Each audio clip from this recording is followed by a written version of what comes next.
shocking. It's devastating. It's heartbreaking. It's not something that we hear of here in Denfeld neighborhood. Bad when I heard it because of the loss, but also knowing that this is not something that Tony, when he was in his right mind.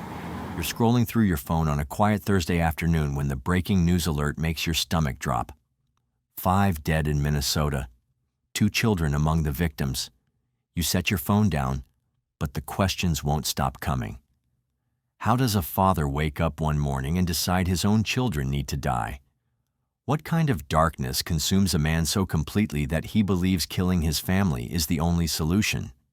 We begin with our top story tonight, and police in Duluth are investigating after 5 people, including 2 children, were found shot dead inside 2 separate homes. Now investigators are left piecing together what went wrong. 2 days earlier, Donald Trump had been declared the winner of the 2024 presidential election. For most Americans, it meant another 4 years of political debates and policy changes. For Anthony Nephew, a 46-year-old father of 2 in West Duluth, Minnesota, it meant something far more sinister, something that would transform him from a concerned citizen into the perpetrator of one of Minnesota's most shocking family annihilations.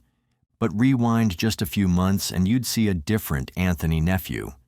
In early 2024, he was still showing up to parent-teacher conferences for his 7-year-old son Oliver at Rockridge Academy.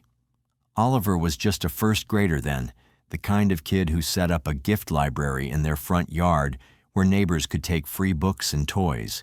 His older half-brother Jacob, 15, was making his family proud as a member of the UMD Honor Orchestra, his talent with music echoing through the halls of Marshall School.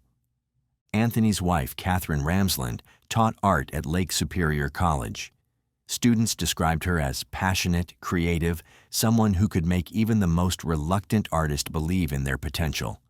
She'd married Anthony in 2014, blending their family with Jacob from Anthony's previous relationship with Aaron Abramson.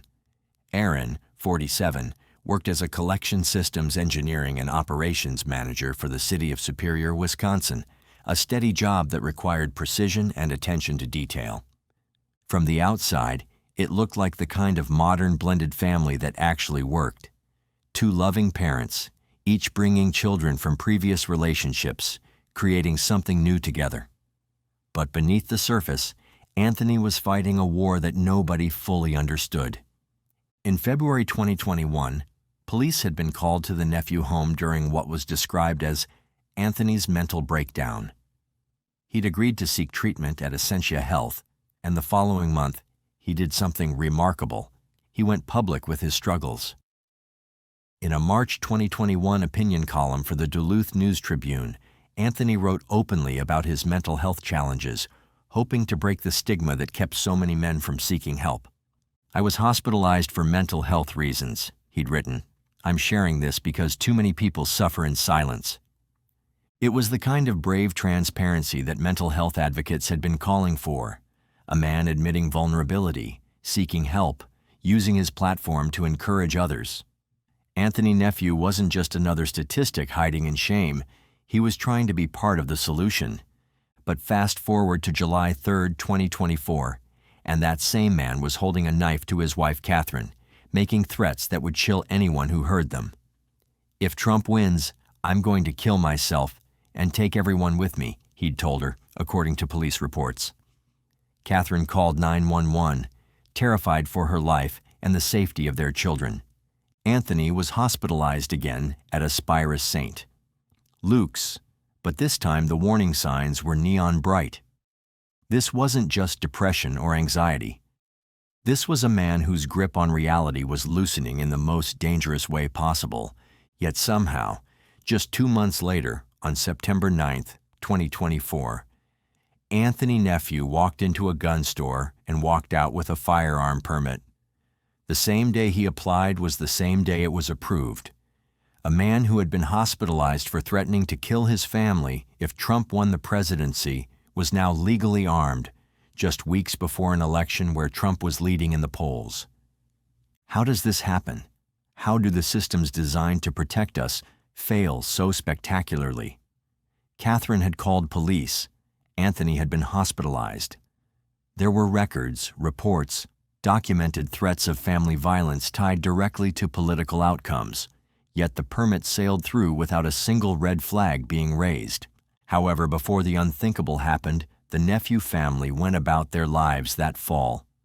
Oliver continued first grade, probably excited about Halloween and Thanksgiving.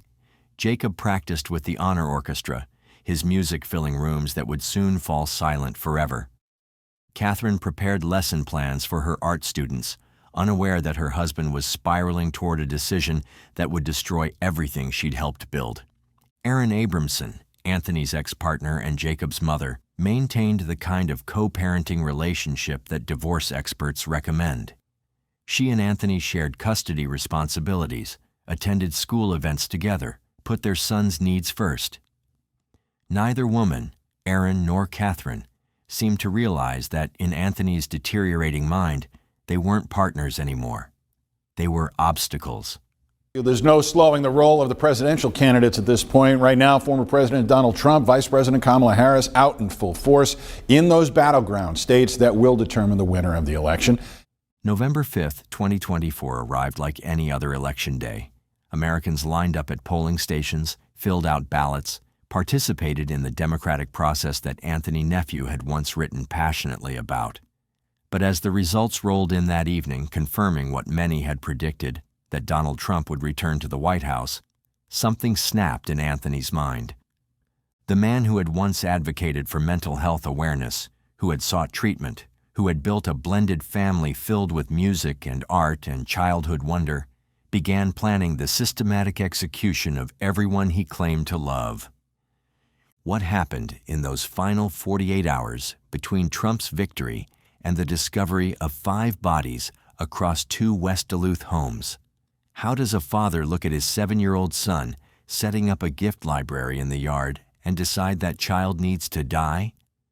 The answers lie in a timeline so disturbing, so methodical, that even seasoned investigators struggled to piece together Anthony Nephew's final descent into unthinkable violence.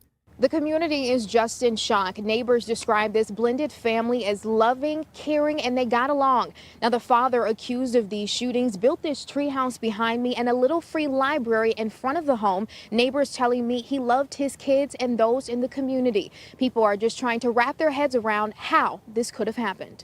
Imagine being the Superior City employee who first noticed that Erin Abramson didn't show up for work on November 7th. In a small government office where everyone knows everyone, absence without notice isn't just unusual, it's unthinkable. Erin was the kind of person who called in sick when she had a mild cold, who never missed deadlines, who treated her responsibilities like sacred obligations. When her phone went straight to voicemail and her desk sat empty that Thursday afternoon, her colleagues knew something was terribly wrong. At 2 p.m., Duluth police officers knocked on the door of 609 Tacony Street in West Duluth. The modest home sat in a neighborhood where kids still rode bikes without helmets and neighbors actually knew each other's names. Officer body cameras would later capture those first few moments. The growing concern when no one answered, the decision to peer through windows, the horrible realization that something was very, very wrong inside. What they found would haunt them for years. Erin Abramson, 47 years old, lay dead from gunshot wounds. Beside her was Jacob Nephew, just 15, the boy who could make an orchestra weep with his musical talent. Both had been shot with the same methodical precision that Anthony had once applied to his construction projects. But this was only the beginning of the horror. The officers immediately realized they were dealing with more than a double homicide. Anthony Nephew was nowhere to be found, and neither were his wife Catherine and young son Oliver. In cases like this, every minute matters. A man who had just killed his ex-partner and teenage son was still armed, still mobile, and potentially hunting his remaining family members. Chief Mike Sinoa would later describe those first few hours as some of the most intense in his career. "We knew we were racing against time," he told reporters. "We had a clear pattern emerging, and we had to assume the worst while hoping for the best. Police immediately began tracking Anthony's movements through his cell phone data. The digital breadcrumbs painted a chilling picture of a man moving with purpose through West Duluth, carrying out a plan he'd been formulating since election night. But where was he now, and were Catherine and Oliver still alive? The search led them approximately 1 mile away to 4401 West 6th Street, directly across from Denfeld High School, the same school Anthony had graduated from in 1996. There's something deeply unsettling about that detail. A man returning to commit his final acts just steps from where he'd once walked the halls as a teenager, full of dreams and possibilities that would never be realized. Before entering the second home, police deployed a drone to survey the property. The technology that was supposed to help them save lives instead confirmed their worst fears. Through windows, the drone's camera captured glimpses of what appeared to be multiple bodies inside the residence. When officers finally breached the door, they discovered Catherine Ramsland, the art professor who had spent her career teaching students to see beauty in the world. She lay dead alongside 7-year-old Oliver, the little boy whose gift library had brought joy to the entire neighborhood. And there was Anthony Nephew himself, dead from what investigators would determine was a self-inflicted gunshot wound. 5 people, 2 homes. 1 mile of West Duluth transformed into a crime scene that would challenge everything investigators thought they knew about family annihilation cases. Dr. Sarah Chen, a forensic psychologist who has studied family violence for over 2 decades, explains that murder-suicides typically follow predictable patterns.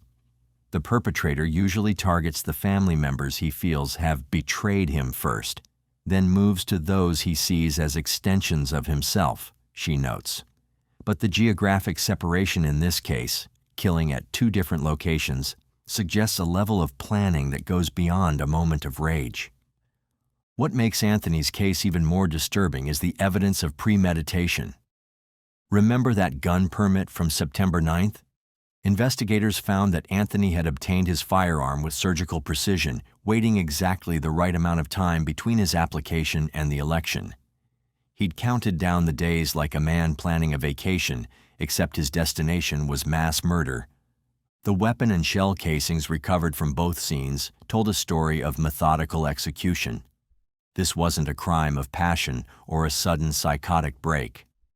Anthony had moved from house to house like a man checking items off a grocery list, ensuring that everyone on his target list was eliminated before turning the gun on himself. The timeline was clear. Trump won the election on November 5th. Anthony began his killing spree on November 7th. But what happened in those 48 hours that transformed political despair into family slaughter? Had he been planning this since July, when he first threatened his family over the election results? Or was there some final trigger, a news report, a conversation, a moment of clarity that pushed him over the edge? As word of the murders spread through West Duluth, neighbors emerged from their homes like survivors of a natural disaster. They'd lived next to these families for years, had seen Oliver playing in his gift library, had waved to Jacob as he walked to the school bus with his instrument case. Now they were being asked to process the impossible, that the man they'd known as a helpful neighbor and devoted father had systematically executed 5 people, including 2 children. And I think that's important. I was just so sad when I heard it because of the loss, but also knowing that this is not something that Tony, when he was in his right mind, would ever do. People describe this house as the heart of the neighborhood. Now, a sad reminder of a tragic loss too close to home. The whole family was so wonderful. And I can't imagine the neighborhood without them. The cruel irony wasn't lost on anyone who had known Anthony's public advocacy for mental health awareness. Here was a man who had written eloquently about the need to break stigma, who had sought treatment, who had been hospitalized multiple times for his condition. Yet despite all the interventions, all the awareness, all the systems supposedly in place to prevent exactly this kind of tragedy, 5 people were dead. But even as the community began to grapple with their grief, investigators were uncovering evidence that would make Anthony Nephew's crimes even more disturbing than anyone had imagined. Hidden in his digital devices was a trail of searches, messages, and documents that revealed the true scope of his planning, and raised troubling questions about how a man with such a documented history of threatening family violence had been able to arm himself so easily.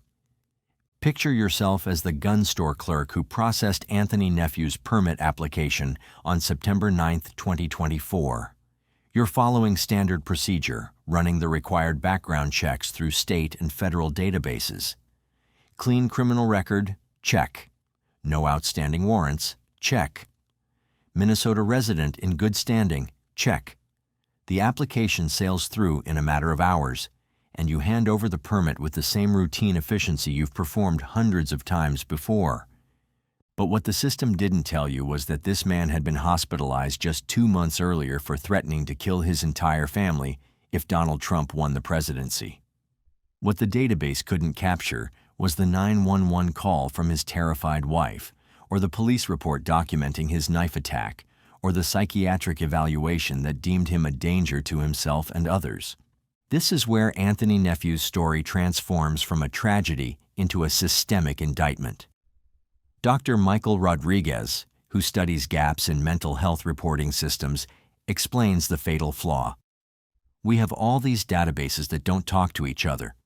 A man can be deemed mentally unfit to own a firearm by medical professionals, but that determination never makes it into the background check system.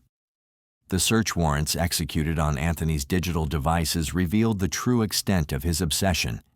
His internet history showed months of research into election predictions, consuming news about Trump's potential victory with the kind of intensity usually reserved for cancer patients researching experimental treatments. But mixed in with political articles were searches that would make investigators' blood run cold. How long does it take to die from gunshot wounds, and best places to shoot for quick death?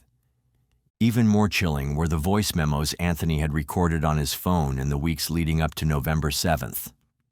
In one, dated October 23rd, he spoke with the calm deliberation of a man reading a grocery list.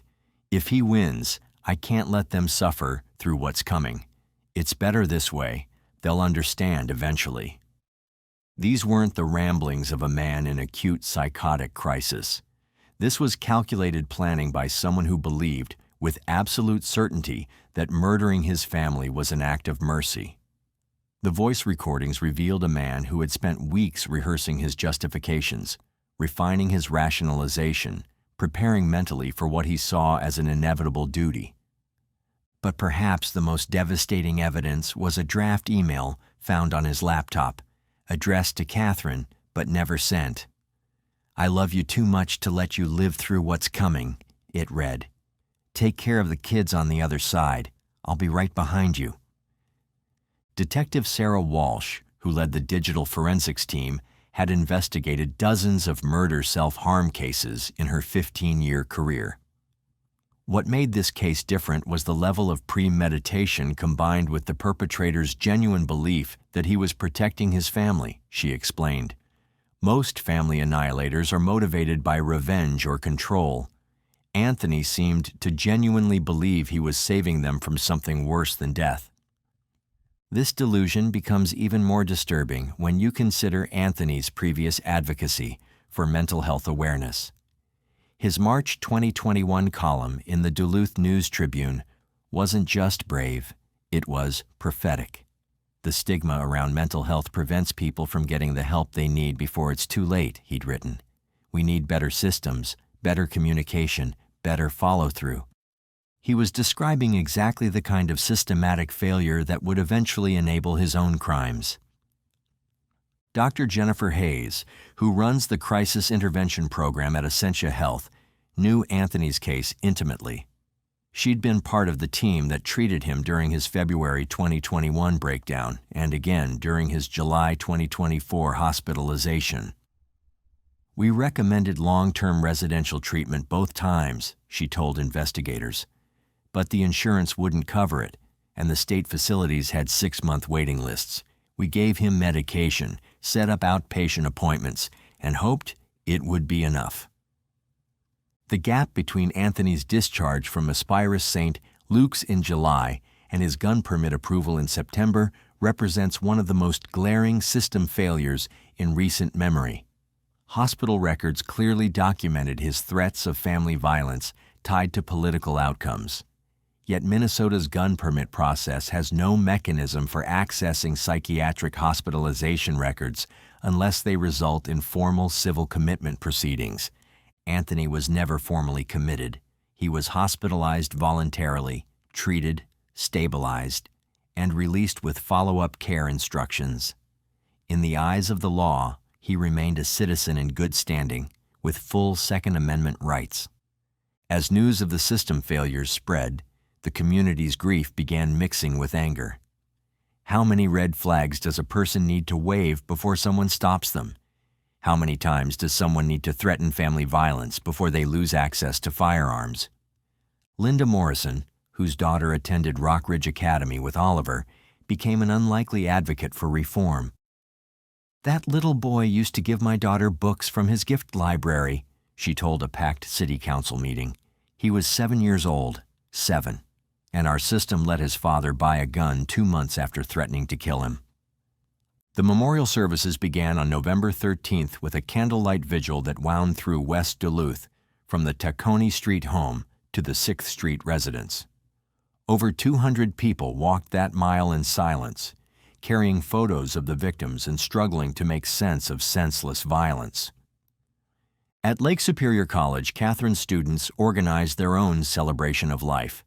They displayed her artwork alongside pieces created by students she'd inspired over the years. "She taught us that art could heal," said Emma Chen, a senior in Catherine's advanced painting class. "She said creativity was how we process what we can't understand. I wish she was here to help us process this." You know, walking past the box is just going to be, it's going to be different now. It's going to feel empty. A community still trying to make sense of the senseless, but making sure those lost won't be forgotten. It definitely has left a hole in all of our hearts and just feel like we've lost a sister. The GoFundMe established for Jacob and Aaron's family raised over $2,000 in its first 48 hours, but the gesture felt hollow against the magnitude of the loss. How do you crowdfund your way out of systematic failure? How do you donate enough money to bring back a 15-year-old orchestra member and his devoted mother?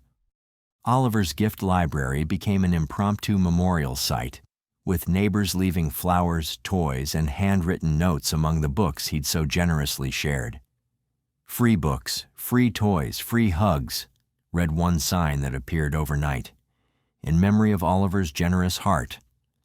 But as touching as these community gestures were, they couldn't mask the uncomfortable truth emerging from the investigation. Anthony Nephew hadn't slipped through cracks in the system. He'd driven a truck through chasms that everyone knew existed, but no one had bothered to fix. The pattern was painfully clear. Mental health crisis leads to hospitalization. Hospitalization leads to temporary stabilization. Stabilization leads to discharge with inadequate follow-up. Inadequate follow-up leads to deterioration. Deterioration leads to gun acquisition. Gun acquisition leads to family annihilation. Rinse and repeat. Dr. Margaret Foster, who directs the National Center for Violence Prevention, puts it bluntly, "We've created a system that's designed to fail. We wait for people to hit rock bottom, patch them up just enough to function, then send them back into the same circumstances that caused the crisis in the first place. It's not treatment, it's managed decline." The most haunting aspect of Anthony's case wasn't his mental illness or his political obsessions or even his methodical planning. It was how preventable it all seemed in retrospect. Every piece of the puzzle was visible to someone, somewhere in the system. But the people who knew about his psychiatric hospitalizations couldn't talk to the people processing his gun permit. The doctors who documented his threats of family violence couldn't communicate with the police officers who might have removed his access to weapons. Anthony Nephew didn't just kill 5 people on November 7th, 2024. He exposed the lethal inadequacy of systems that millions of Americans depend on for protection. And as investigators continued piecing together his final days, an even more disturbing picture began to emerge about just how close this massacre came to being even worse than anyone had imagined.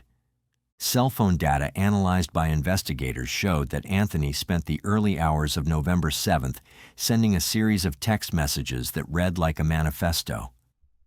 To his brother in California, "The country is finished. I can't let them suffer through what's coming." To an old friend from high school, "Taking care of my family before it's too late." To his therapist's voicemail at 3:17 a.m. "Dr. Martinez, I've made my decision. Thank you for trying." Dr. Elena Martinez had been Anthony's therapist since his July hospitalization. When she listened to that voicemail the next morning, she immediately called police. But by then, Anthony was already at the Tacony Street home, methodically executing Aaron and Jacob. "I knew exactly what he meant," she told investigators later. He'd been obsessing about protecting his family from Trump's presidency for months. "I called 911 within minutes of hearing that message, but I was already too late." The timeline investigators reconstructed is brutally precise. Anthony arrived at Aaron's home around 9 a.m. on November 7th, likely under the pretense of picking up Jacob for some normal parental activity. Security cameras from a neighbor's house captured his Honda Civic pulling into the driveway, and cell tower data confirmed his phone remained at that location for approximately 47 minutes. What happened during those 47 minutes will never be fully known, but the evidence suggests Aaron and Jacob were killed quickly, execution style. There were no signs of struggle, no defensive wounds, no indication they had time to process what was happening. Anthony had planned this with the same methodical precision he'd once applied to construction projects. From there, he drove the 1 mile to his own home, where Catherine and Oliver were likely getting ready for a normal Thursday. Catherine had morning classes to teach at Lake Superior College. Oliver had first grade at Rockridge Academy. Their final moments were probably filled with the mundane concerns of any family morning: breakfast dishes, backpack checks, reminders about after-school activities. Phone records show Anthony called Catherine's cell at 10:23 a.m. The call lasted 43 seconds. Investigators believe this was when he told her what he'd done to Aaron and Jacob and what he was about to do to their family. A neighbor reported hearing what sounded like shouting from inside the house around 10:30 a.m., followed by an abrupt silence that would stretch into eternity. The final gunshots occurred at approximately 10:47 a.m. Anthony saved himself for last, just as he'd planned all along. But here's what makes this case a preventable tragedy rather than an inevitable one. Every single warning sign was documented, reported, and ignored by a system designed to protect families like the Nephews. Dr. Sarah Morrison, who studies family violence prevention, breaks it down. Anthony's case represents a perfect storm of system failures, but also a roadmap for prevention. He broadcast his intentions clearly and repeatedly. He sought help multiple times. He was hospitalized for threatening exactly the violence he eventually committed. The information was all there. We just didn't have mechanisms to act on it. The gun permit approval stands as perhaps the most glaring failure. Minnesota law includes provisions for removing firearms from people deemed dangerous, but those provisions require someone to petition the court system, a process that can take weeks and requires knowledge of legal procedures that most family members don't possess. Catherine had called police in July when Anthony threatened the family. She'd provided a detailed statement about his specific threats tied to Trump winning the election, but no one explained to her that she could petition for an extreme risk protection order that would have prevented Anthony from obtaining firearms. The information existed, but the education and support systems didn't. 3 months after the murders, Minnesota legislators introduced the Nephew Family Protection Act, which would require automatic firearms restrictions for anyone hospitalized for threats of family violence, regardless of whether they're formally committed. The bill would also mandate cross-database communication between mental health facilities and gun permit agencies. "We can't bring back Aaron, Jacob, Catherine, or Oliver," said State Representative Maria Santos, who sponsored the legislation.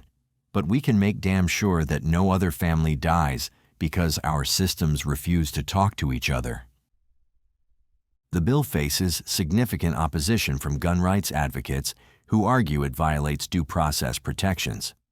"You can't take away constitutional rights based on someone's worst day," argues Second Amendment attorney David Walsh. "Mental health crises are temporary. Constitutional violations are permanent." But for the families left behind, these policy debates feel hollow against the magnitude of their loss. Nicole Abramson, Aaron's sister, has become an unlikely advocate for reform. "My sister called police when he threatened the family in July," she testified at legislative hearings. "She did everything right. The system failed her, and now she's dead along with her son and 3 other people who trusted that same system to protect them." The community healing process has been complicated by the knowledge that this tragedy was preventable. Support groups for neighbors and friends struggle with a unique form of survivor's guilt, the feeling that they should have seen the signs, should have done something, should have somehow prevented the unpreventable. Emma Rodriguez, Oliver's first-grade teacher, still sets up a small gift library in her classroom every morning. "Oliver taught us that sharing makes the world better," she tells her students. "Even when bad things happen, we can still choose to be generous like Oliver was." Lake Superior College established the Catherine Ramsland Memorial Art Therapy Program, providing free counseling services that combine creative expression with trauma treatment. Catherine believed art could heal anything, explains program director Dr. James Chen. She would want her legacy to be about helping people process their pain creatively. Jacob's orchestra friends perform a memorial concert every month, playing pieces he loved and new compositions written in his honor.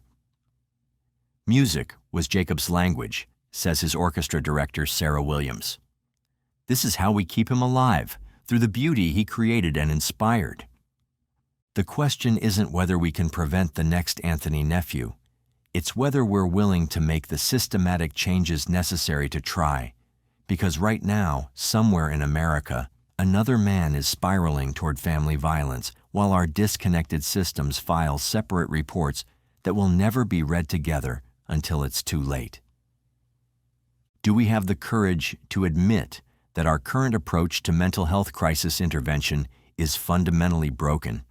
Or will we continue offering thoughts and prayers while maintaining the very systems that enable these tragedies? Let us know what you think in the comments below. And if this story opened your eyes to how these preventable tragedies unfold, please hit that like button and subscribe for more deep dives into the cases that shape our understanding of family violence prevention.